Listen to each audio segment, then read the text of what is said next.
31 দফা বাস্তবায়নে আমাদেরকে সবচেয়ে বেশি সহযোগিতা কে করবে বলে আপনাদের কাছে আমার জিজ্ঞাসা, কে করবে বলে আপনারা মনে করেন? কে করবে? বাংলাদেশের জনগণ।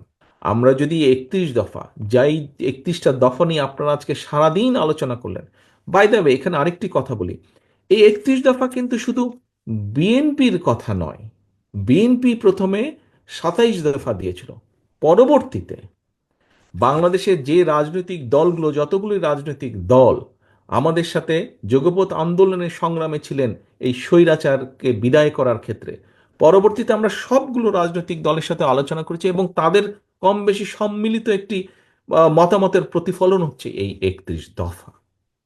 তো এখন প্রিয় সহকর্মীবৃন্দ, এই 31 দফাকে যদি বাস্তবায়ন করতে হয়, এই 31 দফা নিয়ে আপনারা আজকে সারা দিন আলোচনা করেছেন।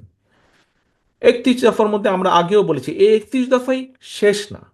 কোনো ব্যক্তি, কোনো সংস্থা, কোনো সংগঠন, কোনো দল যদি 31 দফার বাইরেও কোনো কিছু ভালো দেন, কোনো প্রস্তাবনা ভালো দেন, কোনো কিছু ভালো উপস্থাপন করেন যেটি মনে হবে যে দেশের মানুষের জন্য সাহায্য করবে, আমরা অবশ্যই সেটিকে গ্রহণ করবো। এটি ওপেন ব্যাপার, এটি কোনো ধর্মীয় গ্রন্থ না যে এটি একদম 31 দফা এসে ফিক্সড হয়ে গেল।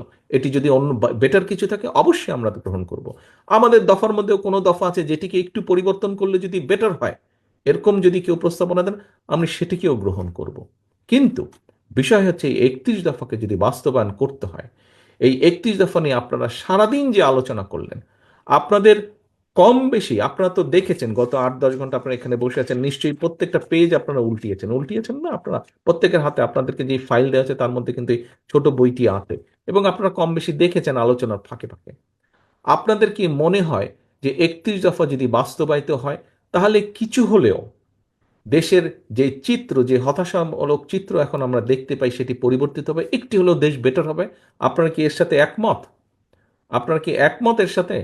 আপনাদের কথা তো শুনতে পাচ্ছি না, হাত তুললে আমি বুঝবো যে আপনারা একমত, আপনারা যদি হাত তুলেন। ধন্যবাদ। আমি দেখছি 3টা জেলার সকল নেতৃবৃন্দ হাত তুলেছেন। তাহলে সহকর্মীবৃন্দ, আপনারা যদি মনে করেন এই 31 দফার কাজ আমরা শুরু করলে, আমরা যখন ইনশাল্লাহ সুযোগ পাবো, আল্লাহ রহমতে দেশের মানুষের সমর্থন নিয়ে আমরা সরকার গঠনের সুযোগ পেলে, আমরা 31 দফা নিয়ে যখন কাজ শুরু করব, তাহলে আমরা অবশ্যই একটি পরিবর্তন, ভালো পরিবর্তন দেখব, যা জনগণের পক্ষে যাবে, যা দেশের পক্ষে যাবে।